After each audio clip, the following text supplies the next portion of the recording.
Punjabi radio USA ਸੁਣ ਰਹੇ ਸਾਰੇ ਸਰੋਤਿਆਂ ਨੂੰ ਬਲਵਿੰਦਰ ਕੌਰ ਵੱਲੋਂ ਪਿਆਰ ਭਰੀ ਸਤਿ ਸ਼੍ਰੀ ਅਕਾਲ। ਤਾਂ ਜੀ ਪ੍ਰੋਗਰਾਮ ਖਬਰ ਤੇ ਨਜ਼ਰ ਪ੍ਰੋਗਰਾਮ ਦੇ ਵਿੱਚ ਸਾਡੇ ਨਾਲ ਹੋਣਗੇ ਸੁਸ਼ੀਲ ਦਸਾਂਝ ਕੁਛ ਕੁ ਜੋ ਉੱਥੇ ਖਬਰਾਂ ਹੁੰਦੀਆਂ ਨੇ ਉਹਨਾਂ 'ਤੇ ਆਪਾਂ ਗੱਲਬਾਤ ਕਰਾਂਗੇ। ਗੱਲਬਾਤ ਕਰਨ ਤੋਂ ਪਹਿਲਾਂ ਧੰਨਵਾਦ ਕਰਨਾ ਚਾਹੁੰਦੇ ਹਾਂ ਜੀ ਸਾਡੇ ਸਪੋਂਸਰ ਦਾ, ਜਿਨ੍ਹਾਂ ਨੇ ਇਸ ਪ੍ਰੋਗਰਾਮ ਨੂੰ ਸਪੋਂਸਰ ਕਰਕੇ ਤੁਹਾਡੇ ਤੱਕ ਪਹੁੰਚਾਇਆ।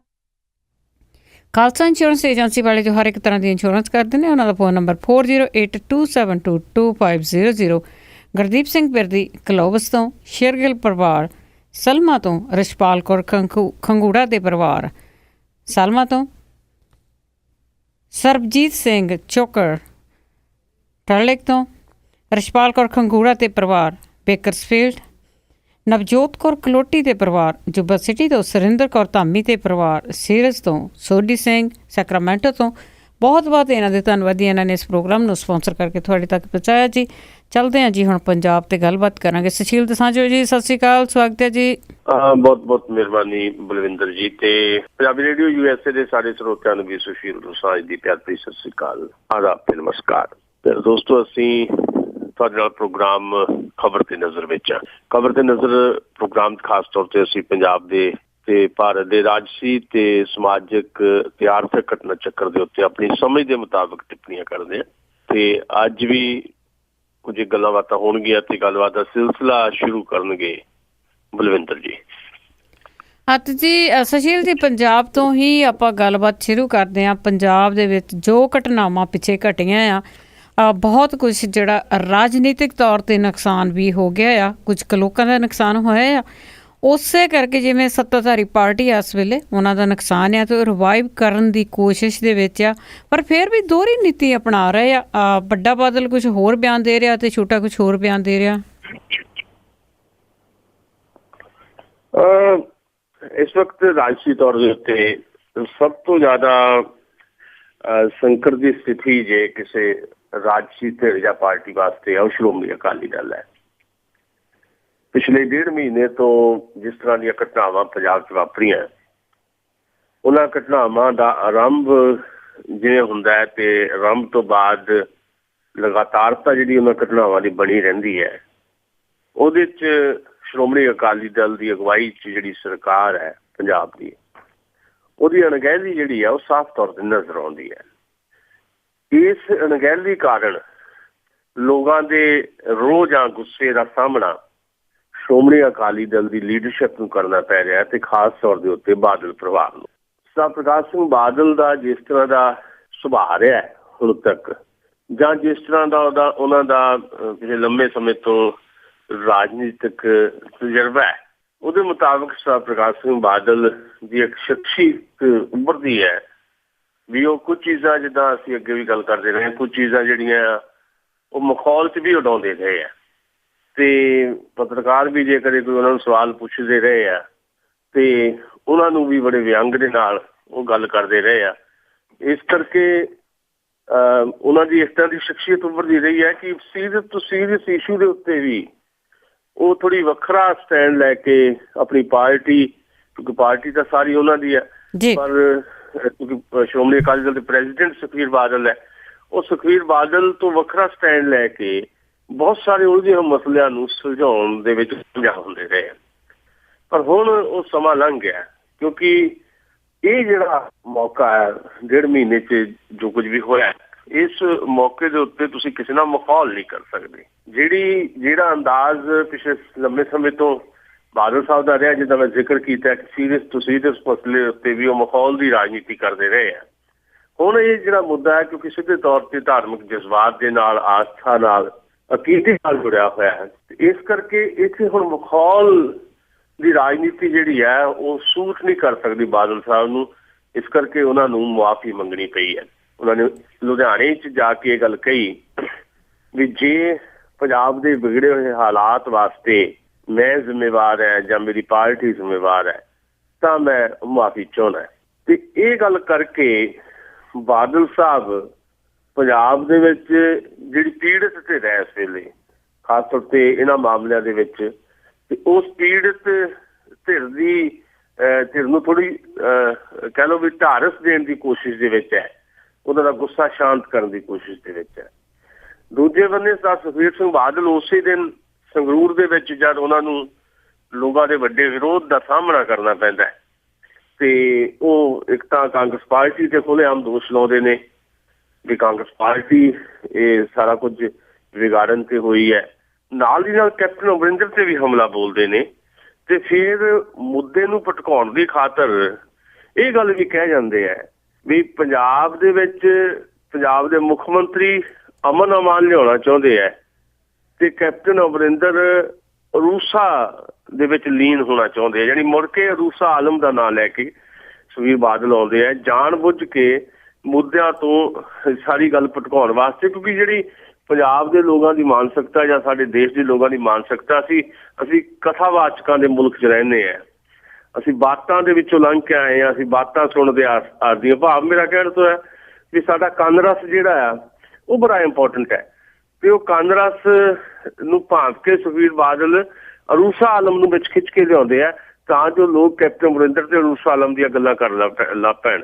8 ਸਾਲ 9 ਸਾਲ ਪੁਰਾਣੀਆਂ ਗੱਲਾਂ ਜਿਹੜੀਆਂ ਫਿਰ ਤੋਂ ਲੈ ਕੇ ਆਉਂਦੇ ਜਦਕਿ ਉਹਦੀ ਕੋਈ ਜ਼ਰੂਰਤ ਨਹੀਂ, ਉਹ ਮੁੱਦੇ ਨੂੰ ਭਟਕਾ ਰਹੇ ਆ ਤੇ ਨਾਲ ਦੀ ਨਾਲ ਧਮਕੀ ਦੀ ਸੁਰ 'ਚ ਵੀ ਗੱਲ ਕਰ ਰਹੇ ਆ, ਪ੍ਰਸ਼ਾਸਨਿਕ ਲੈਵਲ ਦੇ ਉੱਤੇ ਵੀ ਤੇ ਸਰਕਾਰ ਦੇ ਲੈਵਲ ਦੇ ਉੱਤੇ ਵੀ ਕੁਝ ਏਦਾਂ ਉਹ ਗੱਲ ਕਰ ਰਹੇ ਆ, ਚੇਤਾਵਨੀ ਦੀ ਸੁਰ ਦਿੰਦੇ ਆ ਸੁਰ ਦੇ ਵਿੱਚ ਕਿ ਪੰਜਾਬ ਦਾ ਹਾਲਾਤ ਜਿਹੜੇ ਲੋਕ ਵਿਗਾੜ ਰਹੇ ਆ ਉਹਨਾਂ ਦੀ ਪਛਾਣ ਸਾਡੇ ਕੋਲ ਹੈਗੀ ਹੈ, ਬੜੀ ਛੇਤੀ ਉਹਦਾ ਖੁਲਾਸਾ ਕਰਾਂਗੇ ਤੇ ਇਹਨੂੰ ਬਰਦਾਸ਼ਤ ਨਹੀਂ ਸਾਨੂੰ ਹੋਏਗਾ। ਇਸ ਤੋਂ ਸਖਤ ਲਹਿਜੇ 'ਚ ਉਹ ਗੱਲ ਕਰਦੇ ਹੈ ਤੇ ਉਹਦੇ ਤੋਂ ਪਤਾ ਲੱਗ ਜਾਂਦਾ ਕਿ ਸ਼੍ਰੋਮਣੀ ਅਕਾਲੀ ਦਲ ਦੀ ਸਟ੍ਰੈਟਜੀ ਕੀ ਹੈ। ਸ਼੍ਰੋਮਣੀ ਅਕਾਲੀ ਦਲ ਦੀ ਸਟ੍ਰੈਟਜੀ ਇਹ ਹੈ ਵੀ ਇੱਕ ਪਾਸੇ ਨਰਮ ਵਤੀਰਾ ਪ੍ਰਕਾਸ਼ ਸਿੰਘ ਬਾਦਲ ਅਖਤਿਆਰ ਕਰਨ, ਦੂਜੇ ਪਾਸੇ ਪ੍ਰਸ਼ਾਸਨ ਦਾ ਜਾਂ ਸਰਕਾਰ ਦਾ ਡੰਡਾ ਸੁਖਬੀਰ ਸਿੰਘ ਬਾਦਲ ਦਿਖਾਉਣ। ਇਹ ਦੋ ਧਾਰੀ ਜਿਹੜੀ ਨੀਤੀ ਹੈ ਜਾਂ ਦੋ ਮੂਹੀ ਜਿਹੜੀ ਨੀਤੀ ਹੈ, ਇਸ ਨੀਤੀ ਤੇ ਚੱਲਦਿਆਂ ਪੰਜਾਬ ਦੇ ਵਿੱਚ ਆਪਣੇ ਆਪ ਨੂੰ ਰਿਵਾਈਵ ਕਰਨ ਦੀ ਕੋਸ਼ਿਸ਼ ਸ਼੍ਰੋਮਣੀ ਅਕਾਲੀ ਦਲ ਕਰ ਰਿਹਾ, ਜਿਹਦੇ 'ਚ ਉਹ ਸ਼ਾਇਦ ਸਫਲ ਨਹੀਂ ਹੋਣਗੇ ਕਿਉਂਕਿ ਲੋਕ ਹੁਣ ਬਹੁਤ ਸਾਰੀਆਂ ਚੀਜ਼ਾਂ ਨੂੰ ਜਿਹੜਾ ਆ ਉਹ ਪੁਣ ਕੇ ਛਾਣ ਕੇ ਅੱਗੇ ਦੇਖਦੇ ਆ, ਨਿਤਾਰ ਕੇ ਦੇਖਦੇ ਆ।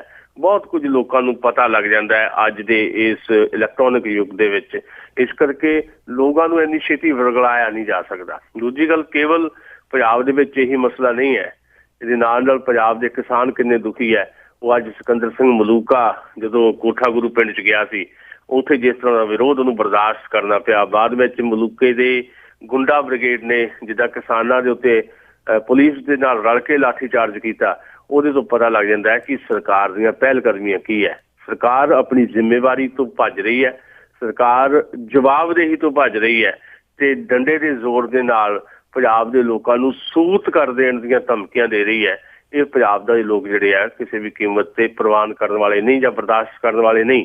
ਇਹਦਾ ਨਤੀਜਾ ਬੜੀ ਛੇਤੀ ਸਾਡੇ ਸਾਹਮਣੇ ਹੋਏਗਾ ਜਦੋਂ ਖਡੂਰ ਸਾਹਿਬ ਤੋਂ ਜ਼ਿਮਨੀ ਚੋਣ ਹੋਏਗੀ, ਕਿਉਂਕਿ ਜਿਹੜਾ ਕਾਂਗਰਸ ਦਾ ਵਿਧਾਇਕ ਹੈ ਸਿੱਕੀ, ਉਹਦਾ ਅੱਜ ਅਸਤੀਫਾ ਵੀ ਪ੍ਰਵਾਨ ਕਰ ਲਿਆ ਗਿਆ ਤੇ ਉੱਥੇ ਜ਼ਿਮਨੀ ਚੋਣ ਦਾ ਮਾਹੌਲ ਬਣੇਗਾ ਤੇ ਲੋਕ ਆਪ ਹੀ ਜਵਾਬ ਦੇਣਗੇ। ਲੋਕ 2017 ਦੇ ਵਿੱਚ ਵੀ ਜਵਾਬ ਦੇਣਗੇ, ਪਰ ਬਾਦਲਾਂ ਦੀ ਇਹ ਦੋਹਰੀ ਨੀਤੀ ਬਾਦਲਾਂ ਦੇ ਹੀ ਖਿਲਾਫ ਭੁਗਤਣ ਦੇ ਪੂਰੇ ਆਸਾਰ ਬਣ ਗਈ ਹੈ ਜੀ।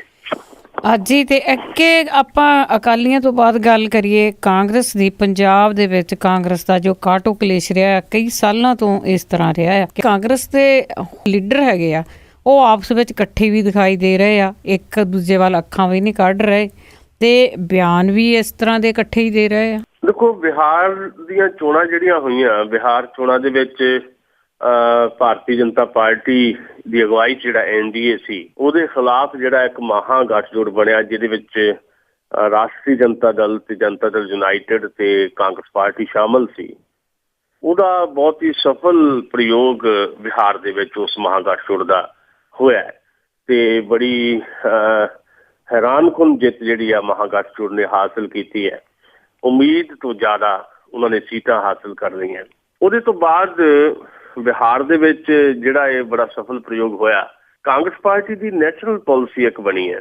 ਕਾਂਗਰਸ ਪਾਰਟੀ ਨੇ ਇਹ ਸਮਝ ਲਿਆ ਵੀ ਜੇ ਭਾਰਤ ਦੇ ਖਾਸ ਤੌਰ ਤੇ ਨਾਰਥ ਇੰਡੀਆ ਦੇ ਸੂਬਿਆਂ ਦੇ ਵਿੱਚ ਜੇ ਆਪਣੀ ਮੌਜੂਦਗੀ ਜਿਹੜੀ ਹੈ ਉਹ ਕਾਇਮ ਰੱਖਣੀ ਹੈ ਜਾਂ ਮੌਜੂਦਗੀ ਆਪਣੀ ਵਧਾਉਣੀ ਹੈ ਤਾਂ ਇਕੱਲਾ ਸਰਨਾ ਨਹੀਂ ਤੇ ਸਾਨੂੰ ਜਿਹੜੀਆਂ ਬਾਕੀ ਜਿਹੜੀਆਂ ਪਾਰਟੀਆਂ ਚਾਹੇ ਛੋਟੀਆਂ ਪਾਰਟੀਆਂ ਉਹਨਾਂ ਵਿੱਚੋਂ ਪਾਰਟੀਆਂ ਤੋਂ ਨਿਸ਼ਾਨਦੇਹੀ ਕਰਨੀ ਪਏਗੀ ਕਿ ਕਿਹੜੀ ਪਾਰਟੀ ਦੇ ਨਾਲ ਅਸੀਂ ਕੋਈ ਗੱਠਜੋੜ ਕਰ ਸਕਦੇ ਹਾਂ।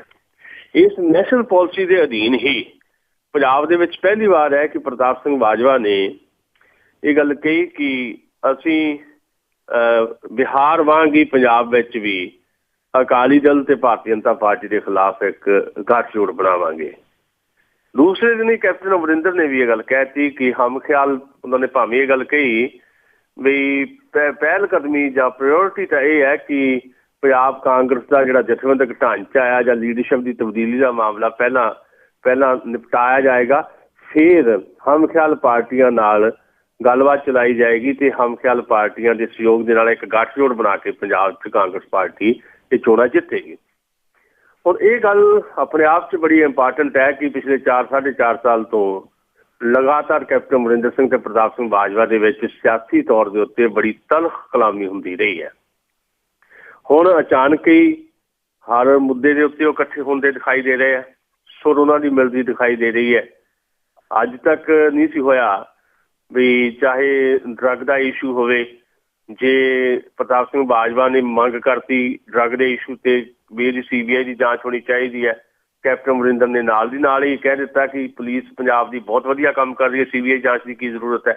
ਮੇਰਾ ਇਹ ਮਿਸਾਲ ਦੇਣ ਤੋਂ ਭਾਵ ਇਹ ਹੈ ਕਿ ਕੈਪਟਨ ਅਮਰਿੰਦਰ ਤੇ ਪ੍ਰਤਾਪ ਸਿੰਘ ਬਾਜਵਾ ਦੀ ਸੁਰ ਮਿਲਦੀ ਨਹੀਂ ਸੀ, ਸਗੋਂ ਤਲਵਾਰਾਂ ਜਿਹੜੀਆਂ ਇੱਕ ਦੂਜੇ ਦੇ ਖਿਲਾਫ ਹਰ ਵਕਤ ਕੱਢੀਆਂ ਹੋਈਆਂ ਨਜ਼ਰ ਆਉਂਦੀਆਂ ਸੀ। ਹੁਣ ਜਦੋਂ ਰਾਹੁਲ ਗਾਂਧੀ ਆਏ ਪੰਜਾਬ 'ਚ 2 ਦਿਨ ਲਗਾਤਾਰ ਘੁੰਮ ਕੇ ਗਏ, ਉਹ ਜਿਹੜਾ ਬਰਗਾੜੀ ਕਾਂਡ ਹੋਇਆ ਉਹਦੇ ਪੀੜਤ ਪਰਿਵਾਰਾਂ ਨੂੰ ਵੀ ਮਿਲ ਕੇ ਗਏ, ਕਿਸਾਨਾਂ ਨੂੰ ਵੀ ਮਿਲੇ, ਖੁਦਕੁਸ਼ੀ ਕੀਤੀ ਇੱਕ ਕਿਸਾਨ ਨੇ ਉਹਦੇ ਪਰਿਵਾਰ ਨੂੰ ਜਾ ਕੇ ਮਿਲੇ, ਉਹਨਾਂ ਨੂੰ 1 ਲੱਖ ਰੁਪਏ ਦਾ ਚੈੱਕ ਵੀ ਦੇ ਕੇ ਆਏ। ਉਹ 2 ਦਿਨ ਲਗਾਤਾਰ ਪ੍ਰਤਾਪ ਸਿੰਘ ਬਾਜਵਾ ਤੇ ਕੈਪਟਨ ਅਮਰਿੰਦਰ ਨੂੰ ਉਹਨਾਂ ਨੇ ਨਾਲ ਰੱਖਿਆ। ਪਹਿਲੀ ਵਾਰ ਪ੍ਰਤਾਪ ਸਿੰਘ ਬਾਜਵਾ ਤੇ ਕੈਪਟਨ ਅਮਰਿੰਦਰ ਇੱਕੋ ਗੱਡੀ 'ਚ ਰਾਹੁਲ ਗਾਂਧੀ ਨਾਲ ਪੰਜਾਬ ਦੇ ਵੱਖ-ਵੱਖ ਹਿੱਸਿਆਂ 'ਚ ਘੁੰਮਦੇ ਦੇਖੇ ਗਏ। ਉਸ ਤੋਂ ਬਾਅਦ ਹੀ ਜਿਹੜਾ ਇਹਨਾਂ ਦੀ ਬਿਆਨਾਂ ਦੀ ਸੁਰ ਮਿਲਣ ਲੱਗੀ ਹੈ। ਇਹਨੇ ਇਹ ਗੱਲ ਦੱਸ ਦਿੱਤੀ ਹੈ ਵੀ ਗੱਠਜੋੜ ਬਣਾਉਣਾ ਪੰਜਾਬ ਦੇ ਵਿੱਚ ਕਾਂਗਰਸ ਪਾਰਟੀ ਨੇ। ਗੱਠਜੋੜ ਕਿਹਦੇ ਨਾਲ ਬਣਾਉਣਾ ਇਹ ਵੱਖਰਾ ਮਸਲਾ ਹੈ, ਇਹਦੇ ਤੇ ਅਸੀਂ ਅਗਲੇ ਪ੍ਰੋਗਰਾਮ 'ਚ ਵੀ ਗੱਲ ਕਰਾਂਗੇ ਵੀ ਜੇ ਉਹਨਾਂ ਨੇ ਗੱਠਜੋੜ ਬਣਾਉਣਾ ਤੇ ਗੱਠਜੋੜ ਬਣਾਉਣ ਵਾਸਤੇ ਉਹਨਾਂ ਕੋਲ ਕਿਹੜੀਆਂ ਪਾਰਟੀਆਂ ਹੈਗੀਆਂ, ਇਹਦੇ ਤੇ ਸ਼ਾਇਦ ਅਸੀਂ ਅਗਲੇ ਪ੍ਰੋਗਰਾਮ 'ਚ ਡਿਟੇਲ 'ਚ ਗੱਲ ਕਰਾਂਗੇ। ਪਰ ਗੱਠਜੋੜ ਬਣਾਉਣ ਤੇ ਇੱਕਮਤ ਹੋ ਜਾਣਾ ਕੈਪਟਨ ਅਮਰਿੰਦਰ ਦਾ ਤੇ ਪ੍ਰਤਾਪ ਸਿੰਘ ਬਾਜਵਾ ਦਾ, ਇਹ ਆਪਣੇ ਆਪ ਦੇ ਵਿੱਚ ਬੜਾ ਇੰਪੋਰਟੈਂਟ ਹੈ। ਖਾਸ ਤੌਰ ਤੇ ਕਾਂਗਰਸ ਪਾਰਟੀ ਜਿਹੜੀ ਪੰਜਾਬ ਦੇ ਵਿੱਚ ਜਿਸ ਮੰਦੀ ਹਾਲਤ ਹੀ ਪਹੁੰਚ ਗਈ ਸੀ, ਉਸ ਹਾਲਤ ਵਿੱਚ ਇਸ ਨਵੀਂ ਸਟ੍ਰੈਟਜੀ ਦੇ ਨਾਲ ਕਾਂਗਰਸ ਪਾਰਟੀ 'ਚ ਨਵੀਂ ਜਾਨ ਪੈਣ ਦੀ ਸੰਭਾਵਨਾ ਹੈ। ਅੱਜ ਹੀ ਤੇ ਅੱਗੇ ਆਪਾਂ ਆਮ ਆਦਮੀ ਪਾਰਟੀ ਦੀ ਗੱਲ ਕਰੀਏ ਕਿ ਉਹ ਕਿਤੇ ਨਾ ਕਿਤੇ ਉਹ ਵਿਵਾਦਾਂ ਵਿੱਚ ਹੁੰਦੀ ਹੈਗੀ ਆ, ਪਰ ਆਮ ਆਦਮੀ ਪਾਰਟੀ ਦੇ ਵਿੱਚ ਜਿਹੜੇ ਲੋਕ ਆ ਹੋਰ ਪਾਰਟੀਆਂ ਦੇ ਉਹ ਸ਼ਾਮਲ ਹੋ ਰਹੇ ਆ, ਤੇ ਕੀ ਆਸ ਹੈਗਾ ਕਿ ਆਉਣ ਵਾਲੇ ਟਾਈਮ ਦੇ ਵਿੱਚ ਕਿਹੜੀ ਪਾਰਟੀ ਆ ਜਿਹੜੀ ਉਹ ਆ ਸਕਦੀ ਆ? ਭਾਵੇਂ ਹੁਣੇ ਹੀ ਇਸ ਦਾ ਫੈਸਲਾ ਕਰ ਲੈਣਾ ਜਾਂ ਭਵਿੱਖਬਾਣੀ ਕਰਨਾ ਖਤਰੇ ਤੋਂ ਖਾਲੀ ਨਹੀਂ ਹੈ ਕਿ 2017 ਦੇ ਵਿੱਚ ਪੰਜਾਬ ਦੇ ਵਿੱਚ ਸ਼੍ਰੋਮਣੀ ਅਕਾਲੀ ਦਲ ਤੇ ਭਾਰਤੀ ਜਨਤਾ ਪਾਰਟੀ ਦੀ ਜਿਹੜੀ ਗੱਠਜੋੜ ਦੀ ਸਰਕਾਰ ਹੈ, ਇਸ ਸਰਕਾਰ ਦੇ ਖਿਲਾਫ ਇੱਕ ਲੋਕ ਬਦਲ ਦੇ ਰੂਪ ਦੇ ਵਿੱਚ ਕਿਹੜੀ ਪਾਰਟੀ ਸਰਵਾਈਵ ਕਰ ਸਕਦੀ ਹੈ ਜਾਂ ਕਿਹੜੀ ਪਾਰਟੀ ਦੇ ਹੱਥ ਅਗਵਾਈ ਰਹੇਗੀ।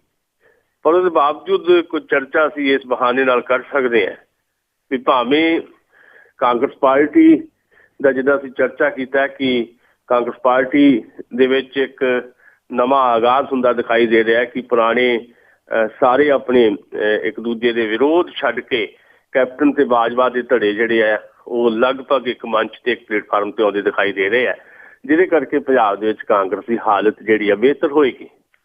ਪਰ ਉਹਦੇ ਬਾਵਜੂਦ ਆਮ ਆਦਮੀ ਪਾਰਟੀ ਵੀ ਮੈਦਾਨ 'ਚ ਹੈ। ਆਮ ਆਦਮੀ ਪਾਰਟੀ ਨੂੰ ਪਿਛਲੇ ਲੰਬੇ ਸਮੇਂ 'ਚ ਜਦੋਂ ਤੋਂ 4 MP ਉਹਨਾਂ ਨੇ ਜਿੱਤੇ, ਉਸ ਤੋਂ ਤੁਰੰਤ ਬਾਅਦ ਕੁਝ ਦਿੱਕਤਾਂ ਦਾ ਸਾਹਮਣਾ ਕਰਨਾ ਪਿਆ ਪੰਜਾਬ ਦੇ ਵਿੱਚ। ਆਮ ਆਦਮੀ ਪਾਰਟੀ ਨੇ ਉਹਦੀ ਨੈਸ਼ਨਲ ਲੀਡਰਸ਼ਿਪ ਨੇ ਜਿੱਥੇ ਦਿੱਲੀ ਦੇ ਵਿੱਚ ਜਾਂ ਬਾਕੀ ਮੁਲਕ ਦੇ ਵਿੱਚ ਕੁਝ ਬੁੱਧੀਜੀਵੀ ਵਰਗ ਦੇ ਜਿਹੜੇ ਲੋਕ ਇਸ ਪਾਰਟੀ ਨਾਲ ਜੁੜੇ ਹੋਏ ਸੀ, ਬੜੀ ਗੰਭੀਰ ਚਿੰਤਨ ਵਾਲੇ ਜਿਹੜੇ ਲੋਕ ਸੀ, ਜੋਗਿੰਦਰ ਯਾਦਵ ਤੋਂ ਲੈ ਕੇ ਪ੍ਰਸ਼ਾਂਤ ਭੂਸ਼ਣ ਤੱਕ, ਉਹਨਾਂ ਲੋਕਾਂ ਨੂੰ ਪਾਰਟੀ ਚੋਂ ਬਾਹਰ ਕੀਤਾ। ਉਹਦੀ ਐਕਸਟੈਂਸ਼ਨ ਵਜੋਂ ਪੰਜਾਬ ਦੇ ਵਿੱਚ ਵੀ ਕੁਝ ਲੋਕ ਸੀਗੇ ਜਿਹੜੇ ਕੁਝ ਇਸ ਤਰ੍ਹਾਂ ਦੇ ਮੁੱਦੇ ਉਠਾ ਰਹੇ ਸੀ ਵੀ ਪਾਰਟੀ ਦੇ ਵਿੱਚ ਅੰਦਰੂਨੀ ਜਮਹੂਰੀਅਤ ਚਾਹੀਦੀ ਹੈ। ਉਹਨਾਂ ਲੋਕਾਂ ਨੂੰ ਵੀ ਪੰਜਾਬ ਦੇ ਵਿੱਚ ਵੀ ਪਾਰਟੀ ਨੇ ਬਾਹਰ ਦਾ ਰਸਤਾ ਦਿਖਾਇਆ, ਚਾਹੇ ਉਹ ਪ੍ਰੋਫੈਸਰ ਮਨਜੀਤ ਸਿੰਘ ਹੋਣ, ਚਾਹੇ ਡਾਕਟਰ ਦਲਜੀਤ ਸਿੰਘ ਹੋਰੀ ਹੋਣ ਅੰਮ੍ਰਿਤਸਰ ਵਾਲੇ, ਚਾਹੇ ਸਸਪੈਂਡ ਕੀਤਾ ਗਿਆ ਹੋਵੇ ਡਾਕਟਰ ਧਰਮਵੀਰ ਗਾਂਧੀ ਨੂੰ। ਸੋ ਇਹ ਸਾਰੀਆਂ ਚੀਜ਼ਾਂ ਜਿਹੜੀਆਂ ਇਹਨੇ ਥੋੜ੍ਹੀ ਜਿਹੀ ਜਿਹੜੀ ਇੱਕ ਸੰਭਾਵਨਾ ਬਣੀ ਸੀ ਪੰਜਾਬ ਦੇ ਵਿੱਚ ਕਾਂਗਰਸ ਤੋਂ ਵੀ ਜ਼ਿਆਦਾ ਮਜ਼ਬੂਤੀ ਦੇ ਨਾਲ ਸ਼੍ਰੋਮਣੀ ਅਕਾਲੀ ਦਲ ਤੇ ਭਾਰਤੀ ਜਨਤਾ ਪਾਰਟੀ ਦੇ ਬਦਲ ਦੇ ਤੌਰ ਦੇ ਉੱਤੇ ਆਮ ਆਦਮੀ ਪਾਰਟੀ ਦੀ ਉਸ ਸੰਭਾਵਨਾ ਨੂੰ ਕਾਫੀ ਹੱਦ ਤੱਕ ਜਿਹੜਾ ਆ ਧੁੰਦਲਾ ਕੀਤਾ। ਪਰ ਇਨ ਬਿਟਵੀਨ ਜਿੱਦਾਂ ਕੱਲ ਦੀ ਘਟਨਾ ਆ, ਮੀਤ ਪ੍ਰਧਾਨ ਕਾਂਗਰਸ ਪਾਰਟੀ ਦੇ CD ਕੰਬੋਜ ਜਿਹੜੇ ਕੈਪਟਨ ਅਮਰਿੰਦਰ ਦੇ ਬੜੇ ਨੇੜਲੇ ਸਮਝੇ ਜਾਂਦੇ ਰਹੇ ਆ, ਉਹਨਾਂ ਵੱਲੋਂ ਪਾਰਟੀ ਨੂੰ ਛੱਡ ਕੇ, ਕਾਂਗਰਸ ਨੂੰ ਛੱਡ ਕੇ ਤੇ ਆਮ ਆਦਮੀ ਪਾਰਟੀ ਨੂੰ ਜੁਆਇਨ ਕਰ ਲੈਣਾ, ਇਹ ਆਪਣੇ ਆਪ ਦੇ ਵਿੱਚ ਇਸ ਗੱਲ ਦਾ ਪ੍ਰਮਾਣ ਹੈ ਕਿ ਆਮ ਆਦਮੀ ਪਾਰਟੀ ਪ੍ਰਤੀ ਕਰੇਜ਼ ਜਿਹੜਾ ਲੋਕਾਂ ਦਾ ਆ ਉਹ ਖਤਮ ਨਹੀਂ ਹੋਇਆ। ਇਹ ਠੀਕ ਹੈ ਕਿ ਕਾਂਗਰਸ ਪਾਰਟੀ ਦਾ ਜਿਹੜਾ ਜਥੇਬੰਦਕ ਢਾਂਚਾ ਪੰਜਾਬ ਦਾ, ਉਹਨੂੰ ਰੀਨਿਊ ਕਰਨ ਵਾਸਤੇ ਜਾਂ ਉਹਨੂੰ ਰੀਕਨਸਟਰਕਟ ਕਰਨ ਵਾਸਤੇ ਹਾਲੇ ਬਹੁਤ ਵਕਤ ਲੱਗ ਰਿਹਾ ਹੈ।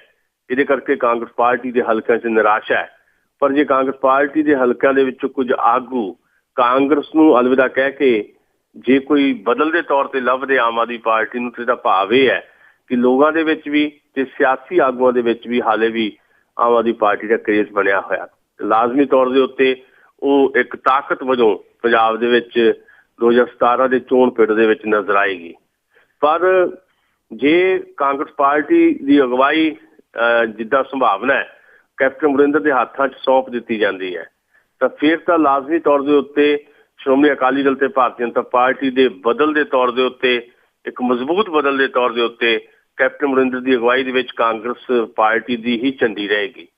ਪਰ ਇਨ ਬਿਟਵੀਨ ਜੇ ਜਿੱਦਾਂ ਦੀ ਚਰਚਾ ਚੱਲੀ ਆ ਪਿਛਲੇ ਲੰਬੇ ਸਮੇਂ 'ਚ ਵੀ ਜੇ ਆਮ ਆਦਮੀ ਪਾਰਟੀ ਅਰਵਿੰਦ ਕੇਜਰੀਵਾਲ ਜਿਹੜੇ ਕਿ ਉਹਨਾਂ ਦੇ ਪਾਰਟੀ ਦੇ ਮੁਖੀ ਹੈ, ਉਹਨਾਂ ਨੂੰ ਪੰਜਾਬ 'ਚ ਭੇਜਦੀ ਹੈ, ਜਾਂ ਖੁਦ ਅਰਵਿੰਦ ਕੇਜਰੀਵਾਲ ਇਸ ਤਰ੍ਹਾਂ ਦੀ ਇੱਛਾ ਰੱਖਦੇ ਹੋਣ ਵੀ ਦਿੱਲੀ ਮਨੀਸ਼ ਸਿਸੋਦੀਆ ਜਿਹੜੇ ਉਹਨਾਂ ਦੇ ਰਾਈਟ ਹੈਂਡ ਹੈ ਉਹਨਾਂ ਨੂੰ ਸੌਂਪ ਕੇ, ਯਾਨੀ ਦਿੱਲੀ ਦਾ ਮੁੱਖ ਮੰਤਰੀ ਮਨੀਸ਼ ਸਿਸੋਦੀਆ ਨੂੰ ਬਣਾ ਕੇ ਪੰਜਾਬ 'ਚ ਚੀਫ ਮਿਨਿਸਟਰ ਦੇ ਕੈਂਡੀਡੇਟ ਦੇ ਤੌਰ ਦੇ ਉੱਤੇ ਅਰਵਿੰਦ ਕੇਜਰੀਵਾਲ ਜੀ ਆਉਂਦੇ ਹੈ। ਤੇ ਸਭ ਤੋਂ ਜ਼ਿਆਦਾ ਕਰੇਜ਼ ਕਿਸੇ ਸਿਆਸੀ ਆਗੂ ਬਾਰੇ ਨਾਰਥ ਇੰਡੀਆ ਦੇ ਵਿੱਚ, ਖਾਸ ਤੌਰ ਦੇ ਉੱਤੇ ਦਿੱਲੀ ਤੋਂ ਬਾਅਦ ਪੰਜਾਬ ਦੇ ਵਿੱਚ ਜੇ ਕਿਸੇ ਲਈ ਹੈ ਤਾਂ ਉਹ ਅਰਵਿੰਦ ਕੇਜਰੀਵਾਲ ਹੈ।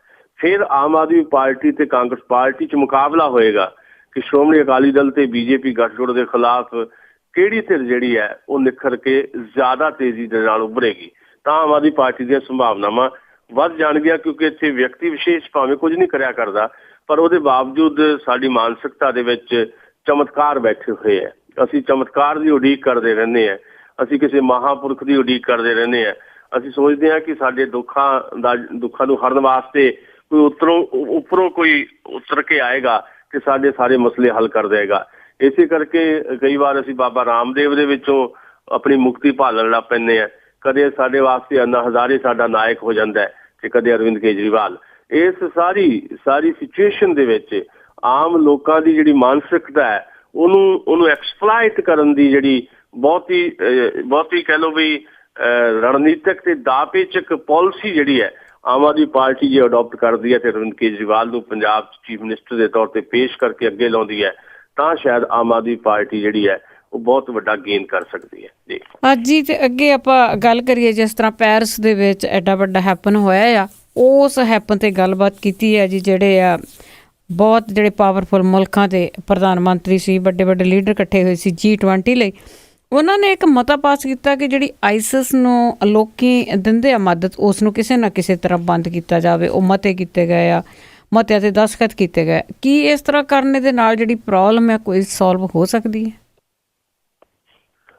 ਬੜਾ ਵਧੀਆ ਸਵਾਲ ਹੈ ਤੁਹਾਡਾ, ਤੇ ਵੱਡਾ ਸਵਾਲ ਵੀ ਹੈ, ਕਿਉਂਕਿ ਮੈਂ ਕਹਿੰਦਾ ਹੁੰਦਾ, ਜਾਂ ਮੇਰੀ ਆਪਣੀ ਸਮਝ ਹੈ ਕਿ ਪੰਜਾਬ ਦੇ ਕਿਸੇ ਪਿੰਡ ਦੇ ਵਿੱਚ ਜੇ ਕੋਈ ਘਟਨਾ ਵਾਪਰਦੀ ਹੈ ਕਿਸੇ ਇੱਕ ਘਰ ਦੇ ਵਿੱਚ, ਉਹ ਕੇਵਲ ਇੱਕ ਘਰ ਦੀ ਸਮੱਸਿਆ ਨਹੀਂ ਹੁੰਦੀ, ਉਹਦੇ ਨਾਲ ਤੁਹਾਡਾ ਆਲਾ ਦੁਆਲਾ, ਤੁਹਾਡੀ ਸੁਸਾਇਟੀ ਜੁੜੀ ਹੁੰਦੀ ਹੈ। ਤੁਸੀਂ ਜਿਸ ਪਿੰਡ ਦੇ ਰਹਿਣ, ਜਿਸ ਪਿੰਡ 'ਚ ਤੁਹਾਡਾ ਘਰ ਹੈ, ਉਸ ਘਰ ਦੇ ਨਾਲ 4 ਘਰ ਹੋ ਰਿਹਾ, 4 ਘਰ ਜਿਹੜੇ ਜੁੜ ਕੇ ਅੱਗੇ ਵੱਧਦੇ ਆ ਤੇ ਫਿਰ ਇੱਕ ਪਿੰਡ ਦੇ ਵਿੱਚ ਬਦਲ ਜਾਂਦੇ ਆ।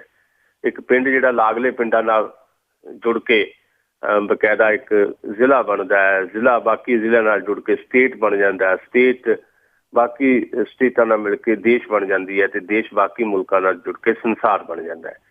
ਮੇਰਾ ਦੱਸਣ ਤੋਂ ਭਾਵ ਇਹ ਹੈ, ਕਿਤੇ ਵੀ ਕੁਝ ਵਾਪਰਦਾ ਹੈ ਉਹ ਅੱਜ ਦੇ ਯੁੱਗ ਦੇ ਵਿੱਚ ਸਮਝ ਲੈਣਾ ਚਾਹੀਦਾ ਹੈ ਵੀ ਕੇਵਲ ਉੱਥੇ ਦੀ ਪ੍ਰੋਬਲਮ ਨਹੀਂ ਹੈ, ਉਹਦੀ ਉਸ ਪ੍ਰੋਬਲਮ ਦੇ ਨਾਲ ਕਿਤੇ ਨਾ ਕਿਤੇ ਸਾਡੀ ਪ੍ਰੋਬਲਮ ਵੀ ਜੁੜੀ ਹੋਈ ਹੈ। ਕੌਮਾਂਤਰੀ ਦਹਿਸ਼ਤਵਾਦ ਜਿਹਨੂੰ ਕਿਹਾ ਜਾ ਰਿਹਾ, ਇੰਟਰਨੈਸ਼ਨਲ ਟੈਰਰਿਜ਼ਮ ਜਿਹਨੂੰ ਕਿਹਾ ਜਾ ਰਿਹਾ, ਇਹ ਥੋੜ੍ਹੀ ਸਮਝਣ ਵਾਲੀ ਗੱਲ ਹੈ। ਇਹ ਤਾਂ ਇੱਕ ਪ੍ਰਤੀ ਕੁਝ ਨਹੀਂ ਹੈ। ਜੇ ਅਸੀਂ ਸਿਰਫ ਇਹਨੂੰ ਇਸ ਲੈਵਲ ਤੇ ਦੇਖਾਂਗੇ ਵੀ ISI ਜਾਂ ਉਸ ਤੋਂ ਪਹਿਲਾਂ ਅਫਗਾਨਿਸਤਾਨ ਹੋਵੇ ਜਾਂ ਪਾਕਿਸਤਾਨ ਹੋਵੇ, ਅਲ-ਕਾਇਦਾ ਜਿਹੜੀ ਹੈ ਜਾਂ ਹੋਰ ਵੀ ਜਿਹੜੀਆਂ ਟੈਰਰ ਆਰਗੇਨਾਈਜੇਸ਼ਨਸ ਹੈਗੀਆਂ, ਵੀ ਉਹ ਸਿਰਫ ਇੱਕ ਦਹਿਸ਼ਤਵਾਦ ਹੈ। ਉਹਨੂੰ ਜੇ ਅਸੀਂ ਇਸ ਸਰਲੀਕ੍ਰਿਤ ਨਜ਼ਰ ਦੇ ਨਾਲ ਦੇਖਾਂਗੇ ਵੀ ਇਹ ਟੈਰਰ ਹੈ, ਤੇ ਟੈਰਰ ਨੂੰ ਖਤਮ ਕਰਨ ਵਾਸਤੇ ਟੈਰਰ ਦੀ ਹੀ ਵਰਤੋਂ ਕੀਤੀ ਜਾਏਗੀ ਤਾਂ ਪ੍ਰੋਬਲਮ ਦਾ ਕੋਈ ਸਲਿਊਸ਼ਨ ਨਹੀਂ ਨਿਕਲੇਗਾ, ਪ੍ਰੋਬਲਮ ਵਧੇਗੀ। ਹੋਇਆ ਇਹੀ ਹੈ। ਨੰਬਰ 1, ਬੜੀ ਬਰੀਫਲੀ ਮੈਂ ਕਹਿਣਾ ਚਾਹੁੰਦਾ ਵੀ ਇਹ ਪ੍ਰੋਬਲਮਸ ਜਿਹੜੀਆਂ ਜਿਹਦੇ 'ਚ ਖਾਸ ਤੌਰ ਦੇ ਉੱਤੇ ਮੁਸਲਿਮ ਕਮਿਊਨਿਟੀ ਨੂੰ ਟਾਰਗੇਟ ਕੀਤਾ ਜਾਂਦਾ ਹੈ ਵੀ ਖਬਰੇ ਦੁਨੀਆ 'ਚ ਜਿਹੜੇ ਮੁਸਲਮਾਨ ਇਸ ਵੇਲੇ ਰਹਿ ਰਹੇ ਹੈ ਉਹ ਮੁਸਲਮਾਨ ਹੀ ਇਹ ਸਾਰੀ ਪ੍ਰੋਬਲਮ ਵਾਸਤੇ ਜ਼ਿੰਮੇਵਾਰ ਹੈ। ਇਹ ਬਹੁਤ ਹੀ ਗਲਤ ਕਿਸਮ ਦਾ ਐਟੀਟਿਊਡ ਹੈ। ਪ੍ਰੋਬਲਮਸ ਜਿਹੜੇ ISI ਜਾਂ ਬਾਕੀ ਜਥੇਬੰਦੀਆਂ 'ਚ ਜਿਹੜੇ ਲੋਕ ਇਨਵੋਲਵ ਨੇ ਉਹ ਇਸ ਵੇਲੇ ਪ੍ਰੋਬਲਮ ਦਿਖਾਈ ਦੇ ਰਹੇ ਆ, ਪਰ ਪ੍ਰੋਬਲਮ ਕਿਸੇ ਵੀ ਖਾਸ ਕਮਿਊਨਿਟੀ ਨੇ ਪੈਦਾ ਨਹੀਂ ਕੀਤੀ। ਪ੍ਰੋਬਲਮ ਇੰਟਰਨੈਸ਼ਨਲ ਲੈਵਲ ਦੇ ਉੱਤੇ ਮਾਰਕੀਟ ਦੇ ਇੰਟਰਸਟ ਨੇ ਪੈਦਾ ਕੀਤੀ ਹੈ। ਮਾਰਕੀਟ ਦਾ ਇੰਟਰਸਟ ਕੀ ਹੈ? ਮਾਰਕੀਟ ਦਾ ਇੰਟਰਸਟ ਇਹ ਹੈ ਵੀ ਜਿਹੜੀ ਮੰਡੀ ਹੈ, ਦੁਨੀਆ ਦੀ ਮੰਡੀ ਜਿਹੜੀ ਹੈ, ਉਹਦੇ 'ਚ ਆਪਣਾ ਸਮਾਨ ਕਿੱਦਾਂ ਵੇਚਿਆ ਜਾਏ। ਦੋ ਗੱਲਾਂ ਇਸ ਸਿਚੁਏਸ਼ਨ ਦੇ ਵਿੱਚ ਬੜੀਆਂ ਇੰਪੋਰਟੈਂਟ ਹੈ।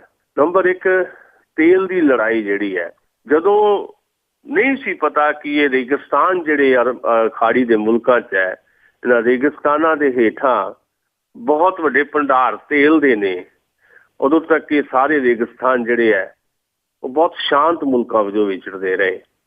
ਜਦੋਂ ਪਤਾ ਲੱਗ ਗਿਆ ਤੇ ਤੇਲ ਦੀ ਲੜਾਈ ਸ਼ੁਰੂ ਹੋ ਗਈ, ਤੇ ਤੇਲ ਦੀ ਲੜਾਈ ਵਾਸਤੇ ਜਿਹੜੀਆਂ ਵੱਡੀਆਂ ਤਾਕਤਾਂ ਦੁਨੀਆ ਦੀਆਂ, ਉਹਨਾਂ ਨੇ ਸਾਰਾ ਕੁਝ ਆਪਣੇ ਦਾਅ ਤੇ ਲਾ ਦਿੱਤਾ, ਸਾਰਾ ਕੁਝ ਦਾਅ ਤੇ ਲਾ ਦਿੱਤਾ। ਤੇ ਕੁਝ ਮੁਲਕਾਂ ਤੇ ਉਹਨਾਂ ਦਾ ਕਬਜ਼ਾ ਸਿੱਧਾ ਹੋ ਗਿਆ। ਜਿੱਥੋਂ ਦੀਆਂ ਮੁਲਕਾਂ ਦੀਆਂ ਸਰਕਾਰਾਂ ਨੇ ਇਸ ਗੱਲ ਦਾ ਵਿਰੋਧ ਕੀਤਾ, ਉਹਨਾਂ ਮੁਲਕਾਂ ਦੇ ਵਿੱਚ ਇਹ ਹਾਲਾਤ ਬਣਾ ਦਿੱਤੇ ਗਏ ਕਿ ਉੱਥੇ ਅੱਜ ਲੋਕ ਜਿਹੜੇ ਹੈ, ਲੋਕ ਰਹੇ ਨਹੀਂ, ਲੋਕਾਂ ਦੇ ਸਿਰ ਤੇ ਸਦਾ ਹੀ ਮੌਤ ਮੰਡਰਾਉਂਦੀ ਹੋਈ ਦਿਖਾਈ ਦੇ ਰਹੀ ਹੈ। ਇਰਾਕ ਜਿਹੜਾ ਆ ਕਬਰਸਤਾਨ ਦੇ ਵਿੱਚ ਤਬਦੀਲ ਕਰ ਦਿੱਤਾ ਗਿਆ। ਏਦਾਂ ਹੀ ਸੀਰੀਆ ਦਾ ਮਾਮਲਾ। ਹੁਣ ਇਹ ਸਾਰੀਆਂ ਚੀਜ਼ਾਂ ਜਿਹੜੀਆਂ ਉਹਦੇ ਜਿਹੜਾ ISI ਉੱਭਰੀ ਇੱਕ ਵੈਕਿਊਮ ਦੇ ਵਿੱਚੋਂ ਜਿਹੜੀ ਪੈਦਾ ਹੋਈ ਹੈ। ਜਦੋਂ ਤੁਸੀਂ ਕਿਸੇ ਮੁਲਕ ਦੀ ਸਰਕਾਰ ਨੂੰ ਬਰਤਰਫ ਜਾਂ ਬੇਦਖਲ ਕਰਦੇ ਹੋ ਤੇ ਉੱਥੇ ਜਿਹੜਾ ਇੱਕ ਵੈਕਿਊਮ ਪੈਦਾ ਹੁੰਦਾ, ਉਹਦੇ ਵਿੱਚੋਂ ਕੁਝ ਇੱਦਾਂ ਦੀਆਂ ਜਥੇਬੰਦੀਆਂ ਜਿਹੜੀਆਂ ਪੈਦਾ ਹੁੰਦੀਆਂ, ਉਹਨਾਂ ਨੇ ਇੱਕ ਖਤਰਨਾਕ ਰੂਪ ਅਖਤਿਆਰ ਕਰ ਲਿਆ। ਤੇ ਅੱਜ ਇਹ ਹੋ ਗਿਆ ਕਿ ਇੱਕ ਵੱਡਾ ਹਿੱਸਾ ਜਿਹੜਾ ਆ ਉਹ ਤੇਲ ਖੂਹਾਂ ਦੇ ਉੱਤੇ ਉਹਨਾਂ ਦਾ ਕੰਟਰੋਲ ਹੋ ਗਿਆ। ਹੁਣ ਜਿਹੜੀ ਸੱਚੀ ਗੱਲ ਇਹ ਹੈ ਕਿ ਉਹ ਤੇਲ ਖੂਹਾਂ ਤੇ ਜਿਹੜਾ ਕੰਟਰੋਲ ਹੈ, ਉਹ ਤੇਲ ਨੂੰ ਸਪਲਾਈ ਤਾਂ ਕਿਤੇ ਕਰਦੇ ਆ ਨਾ, ਉਹ ਕਿਤੇ ਸੀਰੀਆ 'ਚ ਹੀ ਤੇਲ ਤਾਂ ਨਹੀਂ ਖੱਪ ਜਾਂਦਾ। ਉਹ ਬਹੁਤ ਸਾਰੇ ਦੁਨੀਆ ਦੇ ਮੁਲਕਾਂ ਨੂੰ ਤੇਲ ਸਪਲਾਈ ਕਰਦੇ ਆ, ਉਹੀ IS ਦੀ ਦਹਿਸ਼ਤਗਰਦ। ਤੇ ਤੇਲ ਕਿਹੜੇ ਮੁਲਕ ਲੈਂਦੇ ਆ? ਅੱਜ ਜਿਹੜੇ G20 ਮੁਲਕਾਂ ਦੇ ਵਿੱਚ ਸ਼ਾਮਲ ਹੋਏ ਆ, ਇਹਦੇ ਵਿੱਚੋਂ ਵੀ ਕੁਝ ਮੁਲਕ ਹੈ ਜਿਹੜੇ ਉਹਨਾਂ ਤੋਂ ISI ਦੀ ਦਹਿਸ਼ਤਗਰਦਾਂ ਤੋਂ ਤੇਲ ਖਰੀਦਦੇ ਆ। ਜਿਹੜਾ $160 ਪਰ ਬੈਰਲ ਤੇਲ ਦੀ ਕੀਮਤ ਕੱਚੇ ਤੇਲ ਦੀ ਰਹੀ ਹੈ ਦੁਨੀਆ ਦੇ ਵਿੱਚ, ਜੇ ਉਹ ਅੱਜ ਘਟ ਕੇ $40-45 ਤੇ ਜੇ ਆ ਗਈ ਹੈ, ਤਾਂ ਉਹਦਾ ਕਾਰਨ ਇਹ ਹੈ ਵੀ ਉਹ ਤੇਲ ਖੂਹਾਂ ਦੇ ਉੱਤੇ ਉਹਨਾਂ ਦਾ ਕਬਜ਼ਾ ਹੈ। ਤੇ ਉਹ ਤੇਲ ਵੇਚ ਕੇ ਇਹਨਾਂ ਮੁਲਕਾਂ ਨੂੰ, ਕੁਝ ਸ਼ਕਤੀਸ਼ਾਲੀ ਮੁਲਕਾਂ ਨੂੰ, ਕੁਝ ਵਿਕਸਿਤ ਮੁਲਕਾਂ ਦੇ ਵਿੱਚੋਂ ਵੀ ਕੁਝ ਮੁਲਕ ਹੈ। ਕੱਲ ਰਸ਼ੀਆ ਦੇ ਰਾਸ਼ਟਰਪਤੀ ਪੁਤਿਨ ਨੇ ਕਹਿ ਦਿੱਤਾ ਕਿ 40 ਮੁਲਕ ਏਦਾਂ ਦੇ ਹੈ ਜਿਹੜੇ ਕਿਸੇ ਨਾ ਕਿਸੇ ਰੂਪ ਦੇ ਵਿੱਚ IS ਨੂੰ ਸਪੋਰਟ ਕਰਦੇ ਆ। G20 ਨੇ ਵੀ ਕਿਹਾ ਕਿ ਜਿਹੜੀ ਫਾਈਨੈਂਸ਼ੀਅਲੀ ਜਿਹੜੀ ਸਪੋਰਟ ਹੈ ISI ਦੀ, ਉਹ ਬੰਦ ਹੋਣੀ ਚਾਹੀਦੀ ਹੈ। ਤੇ G20 ਦੇ ਵਿੱਚ ਹੀ ਕੁਝ ਮੁਲਕ ਏਦਾਂ ਦੇ ਬੈਠੇ ਹੈ, ਉਹਨਾਂ 20 ਮੁਲਕਾਂ ਚੋਂ ਵੀ ਕੁਝ ਏਦਾਂ ਦੇ ਮੁਲਕ ਹੈ ਜਿਹੜੇ ਉਹਨਾਂ ਨੂੰ ਸਪੋਰਟ ਕਰਦੇ ਆ। ਤੇ ਉਹਨਾਂ ਦਾ ਤੇਲ ਜਿਹੜਾ ਆ ਉਹ ਜਿਹੜਾ $10-15 ਪਰ ਬੈਰਲ ਦੇ ਹਿਸਾਬ ਦੇ ਨਾਲ ਖਰੀਦਦੇ ਆ। ਤੇ ਉਹ ਤੇਲ ਜਦੋਂ ਵੇਚਦੇ ਆ, ਉਹ ਵੇਚ ਕੇ ਕਰਦੇ ਕੀ ਆ? ਉਹਨਾਂ ਪੈਸਿਆਂ ਦਾ ਜਿਹੜਾ ਵਿਕਸਿਤ ਮੁਲਕਾਂ ਦੇ ਵਿੱਚ 60% ਜਿਹੜਾ ਹਥਿਆਰ ਬਣਦਾ ਦੁਨੀਆ ਦਾ, 60-65% ਹਥਿਆਰ, ਉਹ ਜਿਹੜੇ ਹਥਿਆਰ ਖਰੀਦਦੇ ਉਹ ਤੇਲ ਦੇ ਪੈਸਿਆਂ ਨਾਲ ISI ਦੇ ਲੋਕ ਖਰੀਦਦੇ ਆ। ਇਹਦਾ ਮਤਲਬ ਹੈ ਕਿ ਇੰਟਰਨੈਸ਼ਨਲ ਲੈਵਲ ਦੇ ਉੱਤੇ ਕੁਝ ਮੁਲਕ ਜਿਹੜੇ ਆ ਉਹਦੇ 'ਚ ਇਨਵੋਲਵ ਹੈ, ਤੇਲ ਵੀ ਖਰੀਦਦੇ ਆ ਤੇ ਮੁੜ ਕੇ ਉਸ ਪੈਸੇ ਦੇ ਨਾਲ ਜਿਹੜੇ ਆਪਣੇ ਹਥਿਆਰ ਵੀ ਵੇਚਦੇ, ਉਹ ਪੈਸਾ ਉਹਨਾਂ ਤੋਂ ਵਾਪਸ ਲੈਂਦੇ ਆ। ਇਹ ਜਿਹੜੀ ਗੇਮ ਹੈ, ਮੰਡੀ ਦੀ ਗੇਮ ਜਿਹੜੀ ਹੈ, ਇਹਨੂੰ ਸਮਝਣ ਦੀ ਜ਼ਰੂਰਤ ਹੈ। ਤੇ ਇਹਨੂੰ ਸਮਝੇ ਤੋਂ ਬਿਨਾਂ ਇਹ ਮਸਲਾ ਹੱਲ ਨਹੀਂ ਹੋ ਸਕਦਾ। ਅੱਜ ਰਿਵਿਊ ਕਰਨ ਦੀ ਜ਼ਰੂਰਤ ਹੈ ਵਿਕਸਿਤ ਮੁਲਕਾਂ ਨੂੰ, ਆਪਣੀ ਵਿਦੇਸ਼ ਨੀਤੀ ਨੂੰ, ਖਾਸ ਤੌਰ ਤੇ ਸੀਰੀਆ ਦੀ ਨੀਤੀ ਨੂੰ, ਜਾਂ ਉਹਨਾਂ ਦਾ ਜਿਹੜਾ ਜਿਸ ਕਿਸਮ ਦਾ ਜਿਹੜਾ ਮੰਡੀਕਰਨ ਕੀਤਾ ਗਿਆ ਤੇਲ ਦਾ ਜਾਂ ਹਥਿਆਰਾਂ ਦਾ, ਇਹ ਸਾਰੀਆਂ ਚੀਜ਼ਾਂ ਨੂੰ ਰਿਵਿਊ ਕਰਕੇ ਨਵੇਂ ਸਿਰੋਂ ਵਿਉਂਤਣ ਦੀ ਜ਼ਰੂਰਤ ਹੈ। ਟੈਰਰ ਨੂੰ ਸਿਰਫ ਟੈਰਰ ਦੇ ਤੌਰ ਤੇ ਨਾ ਦੇਖਿਆ ਜਾਵੇ, ਟੈਰਰ 'ਚ ਬੈਠੇ ਕਾਰਨਾਂ ਨੂੰ ਲੱਭਿਆ ਜਾਏ। ਇਸ ਗੱਲ ਨੂੰ ਸਮਝ ਲੈਣਾ ਚਾਹੀਦਾ ਹੈ ਕਿ ਕੋਈ ਉਸਾਮਾ ਬਿਨ ਲਾਦੇਨ ਆਪ ਪੈਦਾ ਨਹੀਂ ਹੁੰਦਾ। ਉਸਾਮਾ ਬਿਨ ਲਾਦੇਨ ਨੂੰ ਪਹਿਲਾਂ ਪੈਦਾ ਕੀਤਾ ਜਾਂਦਾ ਹੈ, ਫਿਰ ਉਹ ਜਿੰਨ ਜਦੋਂ ਬੋਤਲ ਤੋਂ ਨਿਕਲ ਜਾਂਦਾ ਹੈ, ਫਿਰ ਉਹ ਤੁਹਾਡੇ ਵਾਸਤੇ ਵੀ ਖਤਰਾ ਬਣ ਜਾਂਦਾ ਤੇ ਫਿਰ ਉਹਨੂੰ ਖਤਮ ਕਰਨ ਦੀਆਂ ਜਿਹੜੀਆਂ ਬਕਾਇਦਾ ਵਿਉਂਤਾਂ ਕਰੀਆਂ ਜਾਂਦੀਆਂ। ਅਸੀਂ ਉਸਾਮਾ ਬਿਨ ਲਾਦੇਨ ਨੂੰ ਪੈਦਾ ਹੀ ਕਿਉਂ ਕਰੀਏ, ਇਹ ਇੱਕ ਵੱਡਾ ਸਵਾਲ ਹੈ ਜੀ। ਜੀ ਅਤੇ ਜੀ ਅੱਗੇ ਆਪਾਂ ਮੇਰਾ ਆਖਰੀ ਸਵਾਲ ਹੋਊਗਾ ਕਿ ਜਿਹੜੇ ਇਸ ਵੇਲੇ ਰਾਸ਼ਟਰਪਤੀ ਨੇ ਹਿੰਦੁਸਤਾਨ ਦੇ, ਤੇ ਉਹ ਕੁਛ ਨਾ ਕੁਛ ਜਿਹੜੇ ਬੋਲ ਰਹੇ ਆ, ਕੁਛ ਨਾ ਕੁਛ ਇੰਟਰਸਟ ਉਹਨਾਂ ਦਾ ਹੈਗਾ ਆ ਦੇਸ਼ ਦੇ ਵਿੱਚ। ਨਹੀਂ ਤਾਂ ਬਹੁਤੇ ਰਾਸ਼ਟਰਪਤੀ ਆ ਉਹ ਕਿਸੇ ਵੀ ਗੱਲ 'ਤੇ ਬੋਲਦੇ ਨਹੀਂ, ਉਹ ਸਹਿਣਸ਼ੀਲਤਾ ਦੀ ਗੱਲ ਦੇ ਉੱਤੇ ਬਹੁਤ ਬੋਲਦੇ, ਕਹਿੰਦੇ ਇਸ 'ਤੇ ਬਹਿਸ ਹੋਣੀ ਚਾਹੀਦੀ ਹੈ। ਦੇਖੋ, ਭਾਰਤ ਦੀ ਹਿਸਟਰੀ ਦੇ ਵਿੱਚ ਸ਼ਾਇਦ ਪਹਿਲੇ ਰਾਸ਼ਟਰਪਤੀ ਹੈ ਜਿਹੜੇ ਲਗਾਤਾਰ ਆਪਣੀ ਰਾਏ ਰੱਖਦੇ ਆ ਵੱਖ ਵੱਖ ਮੁੱਦਿਆਂ ਦੇ ਉੱਤੇ। ਇਹ ਚੰਗੀ ਗੱਲ ਹੈ, ਬਹੁਤ ਚੰਗੀ ਗੱਲ ਹੈ। ਤੁਹਾਨੂੰ ਯਾਦ ਹੋਏਗਾ ਕਿ ਜਿਹਦੀ ਡਿਊਟੀ ਸੀ ਉਹ, ਜਾਂ ਜਿਨ੍ਹਾਂ ਦੀ ਡਿਊਟੀ ਸੀ ਉਹ ਚੁੱਪ ਕਰ ਗਏ ਸੀ, ਜਿਹੜੇ ਸਦਾ ਹੀ ਬੋਲਦੇ ਰਹਿੰਦੇ। ਜਦੋਂ ਦਾਦਰੀ ਦੀ ਘਟਨਾ ਹੋਈ, ਜਦੋਂ ਦਾਦਰੀ 'ਚ ਬੀਫ ਦੇ ਇਸ਼ੂ ਦੇ ਉੱਤੇ ਅਖਲਾਕਨਾਕ ਦਾ ਇੱਕ ਵਿਅਕਤੀ ਜਿਹੜਾ ਆ ਘਰ 'ਚ ਵੜ ਕੇ ਉਹਨੂੰ ਕਤਲ ਕਰ ਦਿੱਤਾ ਗਿਆ, ਕੋਈ ਨਹੀਂ ਬੋਲਿਆ ਸਰਕਾਰ ਵੱਲੋਂ। ਅਚਾਨਕ ਰਾਸ਼ਟਰਪਤੀ ਨੇ ਬਕਾਇਦਾ ਇੱਕ ਗੱਲ ਕੀਤੀ, ਪ੍ਰਣਬ ਮੁਖਰਜੀ ਸਾਹਿਬ ਨੇ ਇਹ ਗੱਲ ਕਹੀ ਵੀ ਜੋ ਕੁਝ ਹੋਇਆ ਗਲਤ ਹੋਇਆ। ਤੇ ਦੂਸਰੇ ਦਿਨ ਬਿਹਾਰ 'ਚ ਇੱਕ ਜਨਤਕ ਸਭਾ ਦੇ ਸਾਡੇ ਪ੍ਰਧਾਨ ਮੰਤਰੀ ਨਰਿੰਦਰ ਮੋਦੀ ਬੋਲੇ, ਜਿਨ੍ਹਾਂ ਨੂੰ ਪਹਿਲੇ ਦਿਨ ਹੀ ਬੋਲਣਾ ਚਾਹੀਦਾ। ਮੇਰੇ ਦੱਸਣ ਤੋਂ ਭਾਵ ਇਹ ਹੈ ਕਿ ਭਾਰਤ ਦੇ ਰਾਸ਼ਟਰਪਤੀ ਪ੍ਰਣਬ ਮੁਖਰਜੀ ਥੋੜੇ ਵੱਖਰੇ ਰਾਸ਼ਟਰਪਤੀ ਆ ਬਾਕੀਆਂ ਨਾਲੋਂ। ਭਾਰਤ ਦੇ ਰਾਸ਼ਟਰਪਤੀ ਜਿਹੜੇ ਹੁਣ ਤੱਕ ਰਹੇ ਆ, ਉਹਨਾਂ ਨੇ ਇੱਕ ਰਵਾਇਤ ਜਿਹੜੀ ਬਣੀ ਹੋਈ, ਉਹ ਰਵਾਇਤ ਦੇ ਮੁਤਾਬਕ ਕੌਮ ਦੇ ਨਾਲ ਸੰਦੇਸ਼ ਦਿੱਤੇ ਆ, ਚਾਹੇ ਉਹ 26 ਜਨਵਰੀ ਦੀ ਪੂਰਵ ਸੰਧਿਆ ਤੇ ਹੋਵੇ ਜਾਂ 15 ਅਗਸਤ ਦੀ ਪੂਰਵ ਸੰਧਿਆ ਤੇ। ਰੂਟੀਨ 'ਚ ਉਹਨਾਂ ਦਾ ਕੋਈ ਦਖਲ ਨਹੀਂ ਰਿਹਾ। ਪ੍ਰਣਬ ਮੁਖਰਜੀ ਪਹਿਲੇ ਰਾਸ਼ਟਰਪਤੀ ਹੈ ਜਿਹੜੇ ਵਕਤ ਬੇਵਕਤ ਕੁਝ ਨਾ ਕੁਝ ਗੱਲਾਂ ਜਿਹੜੀਆਂ ਪਤੇ ਦੀਆਂ ਕਹਿੰਦੇ ਆ। ਹੁਣ ਵੀ ਉਹਨਾਂ ਨੇ ਜਿਹੜੀ ਗੱਲ ਕਹੀ ਹੈ, ਉਹਨਾਂ ਨੇ ਲਿਖਣ ਬੋਲਣ ਦੀ ਆਜ਼ਾਦੀ ਜਾਂ ਭਾਰਤ ਵਿੱਚ ਲਗਾਤਾਰ ਵੱਧ ਰਹੀ ਜਿਹੜੀ ਸਹਿਣਸ਼ੀਲਤਾ, ਉਹਨੂੰ ਇੱਕ ਇਸ਼ੂ ਦੇ ਤੌਰ ਤੇ ਸਥਾਪਿਤ ਕਰ ਦਿੱਤਾ, ਇਹ ਗੱਲ ਕਹਿ ਕੇ ਵੀ ਇਸ ਮੁੱਦੇ ਦੇ ਉੱਤੇ ਚਰਚਾ ਹੋਣੀ ਚਾਹੀਦੀ ਹੈ, ਬਹਿਸ ਹੋਣੀ ਚਾਹੀਦੀ ਹੈ।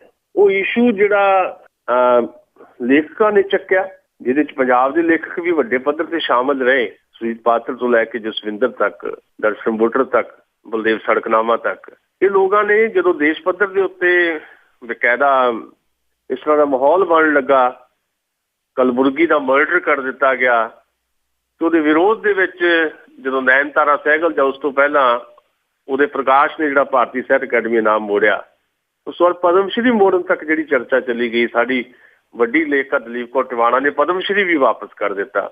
ਉਸ ਤੋਂ ਬਾਅਦ ਫਿਲਮਕਾਰਾਂ ਨੇ, ਇਤਿਹਾਸਕਾਰਾਂ ਨੇ, ਵਿਗਿਆਨੀਆਂ ਨੇ ਆਪਣੇ ਅਵਾਰਡ ਮੋੜਨੇ ਸ਼ੁਰੂ ਕਰ ਦਿੱਤੇ, ਨੈਸ਼ਨਲ ਅਵਾਰਡ। ਇਹ ਮੁੱਦਾ ਬਣ ਗਿਆ ਇੱਕ, ਇਹਦੇ ਤੇ ਚਰਚਾ ਹੋਣੀ ਸ਼ੁਰੂ ਹੋ ਗਈ। ਟੈਲੀਵਿਜ਼ਨ ਦੀਆਂ ਡਿਬੇਟਸ ਦੇ ਵਿੱਚ ਸਰਕਾਰ ਨੂੰ ਜਵਾਬ ਦੇਣੇ ਔਖੇ ਹੋ ਗਏ। ਇਸ ਸਾਰੇ ਕੁਝ ਦੇ ਚੱਲਦਿਆਂ ਸਰਕਾਰ ਜਿਹੜੀ ਹੈ, ਗ੍ਰਹਿ ਮੰਤਰੀ ਵੀ ਕਹਿਣ ਲੱਗ ਪਏ, ਰਾਜਨਾਥ ਸਿੰਘ ਹੋਰੀ, ਵੀ ਅਸੀਂ ਡਾਇਲੋਗ ਕਰਨ ਵਾਸਤੇ ਤਿਆਰ ਹਾਂ। ਪਰ ਬਹੁਤ ਝੂਠੇ ਮੂੰਹ ਨਾਲ ਕਹਿੰਦੇ ਰਹੇ ਉਹ, ਜੇ ਤੁਸੀਂ ਡਾਇਲੋਗ ਕਰਨਾ ਹੈ ਤੇ ਤੁਸੀਂ ਬਕਾਇਦਾ ਸੱਦਾ ਦਿਓ। ਬਕਾਇਦਾ ਜਿਹਨਾਂ ਲੇਖਕਾਂ ਨੇ ਰੂਸ ਵਜੋਂ ਇੱਕ ਪ੍ਰਤੀਕਾਤਮਕ ਵਿਰੋਧ ਕਰਦਿਆਂ, ਜਾਂ ਫਿਲਮਸਾਜ਼ਾਂ ਨੇ, ਜਾਂ ਵਿਗਿਆਨੀਆਂ ਨੇ, ਇਤਿਹਾਸਕਾਰਾਂ ਨੇ ਆਪਣੇ ਅਵਾਰਡ ਵਾਪਸ ਕੀਤੇ ਹੈ, ਤੁਸੀਂ ਉਹਨਾਂ ਸਾਰਿਆਂ ਨੂੰ ਬਕਾਇਦਾ ਕਾਲ ਕਰੋ, ਡੇਟ ਦੇ ਕੇ ਵੀ ਆਓ ਸਰਕਾਰ ਤੁਹਾਡੇ ਨਾਲ ਗੱਲ ਕਰਨਾ ਚਾਹੁੰਦੀ, ਫਿਰ ਤਾਂ ਕੋਈ ਆਏਗਾ। ਤੁਸੀਂ ਪ੍ਰੈਸ 'ਚ ਬਿਆਨ ਦੇ ਦਿਓ ਵੀ ਸਾਡੇ ਨਾਲ ਗੱਲ ਕਰਨ, ਕੋਈ ਲੇਖਕ ਕਿਉਂ ਤੁਹਾਡੇ ਨਾਲ ਗੱਲ ਕਰਨ ਜਾਏਗਾ? ਲੇਖਕ ਦਾ ਇੱਕ ਸਵੈਮਾਨ ਹੁੰਦਾ ਹੈ। ਇਹ ਜਦੋਂ ਸਾਰਾ ਕੁਝ ਚੱਲ ਰਿਹਾ ਸੀ ਤੇ ਅਚਾਨਕ ਉਹ ਰਾਸ਼ਟਰਪਤੀ ਦਾ ਬਿਆਨ ਜਿਹੜਾ ਆਉਣਾ ਬੜਾ ਇੰਪੋਰਟੈਂਟ ਹੈ। ਕਹਿਣਾ ਵੀ ਇਹਦੇ ਤੇ ਚਰਚਾ ਹੋਣੀ ਚਾਹੀਦੀ ਹੈ ਤੇ ਬਹਿਸ ਹੋਣੀ ਚਾਹੀਦੀ ਹੈ। ਨਾਲ ਉਹਨਾਂ ਨੇ ਇਹ ਗੱਲ ਕਹਿ ਦਿੱਤੀ ਵੀ ਅਵਾਰਡ ਨਹੀਂ ਵਾਪਸ ਕਰਨੇ ਚਾਹੀਦੇ। ਦੇਖੋ, ਭਾਰਤ ਦੇ ਰਾਸ਼ਟਰਪਤੀ ਹੈ ਤੇ ਭਾਰਤ ਦੇ ਰਾਸ਼ਟਰਪਤੀ ਇਹ ਤਾਂ ਕਹਿ ਨਹੀਂ ਸੀ ਸਕਦੇ, ਸੰਵਿਧਾਨਕ ਅਹੁਦੇ ਤੇ ਬੈਠੇ ਨੇ, ਉਹ ਦੇਸ਼ ਦੇ ਸਭ ਤੋਂ ਪਹਿਲੇ ਨਾਗਰਿਕ ਨੇ, ਪਹਿਲੇ ਨਾਗਰਿਕ ਦੇ ਤੌਰ ਦੇ ਉੱਤੇ ਦੇਸ਼ ਦੇ ਸਭ ਸਰਵੋਤਮ ਅਹੁਦੇ ਤੇ ਬੈਠੇ ਨੇ। ਭਾਵੇਂ ਸੰਵਿਧਾਨਕ ਤੌਰ ਤੇ ਉਹਨਾਂ ਕੋਲ ਸ਼ਕਤੀਆਂ ਪ੍ਰਧਾਨ ਮੰਤਰੀ ਜਿੰਨੀਆਂ ਨਹੀਂ ਹੈ। ਜੋ ਸਾਨੂੰ ਪੜ੍ਹਾਇਆ ਗਿਆ ਹੁਣ ਤੱਕ, ਅਸੀਂ ਬਚਪਨ 'ਚ ਜੋ ਪੜ੍ਹਿਆ ਸਾਨੂੰ ਇਹੀ ਦੱਸਿਆ ਗਿਆ ਵੀ ਭਾਰਤ ਦੇ ਰਾਸ਼ਟਰਪਤੀ ਸਾਡੇ ਸੰਵਿਧਾਨ ਦੇ ਮੁਤਾਬਕ ਇੱਕ ਕਿਸਮ ਦੀ ਸਾਈਨਿੰਗ ਮਸ਼ੀਨ ਹੀ ਹੈ। ਪਰ ਉਹਦੇ ਤੋਂ ਵੱਖਰਾ ਸਟੈਂਡ ਜਿਹੜਾ ਕੁਝ ਲਿਆ ਪ੍ਰਣਬ ਮੁਖਰਜੀ ਹੋਰਾਂ ਨੇ। ਪਰ ਜਿਹੜਾ ਅਵਾਰਡ ਵਾਪਸ ਕਰਨ ਦੇ ਨਾਂ ਦੇ ਉੱਤੇ ਉਹਨਾਂ ਨੇ ਗੱਲ ਕਹੀ ਕਿ ਲੇਖਕਾਂ ਨੂੰ ਜਾਂ ਫਿਲਮਸਾਜ਼ਾਂ ਨੂੰ ਅਵਾਰਡ ਨਹੀਂ ਵਾਪਸ ਕਰਨੇ ਚਾਹੀਦੇ, ਉਹਨਾਂ ਨੂੰ ਚਰਚਾ 'ਚ ਆਉਣਾ ਚਾਹੀਦਾ। ਅਸੀਂ ਉਹਨਾਂ ਦੀ ਇਸ ਸੁਝਾਅ ਦੀ ਕਦਰ ਕਰਦੇ ਹਾਂ।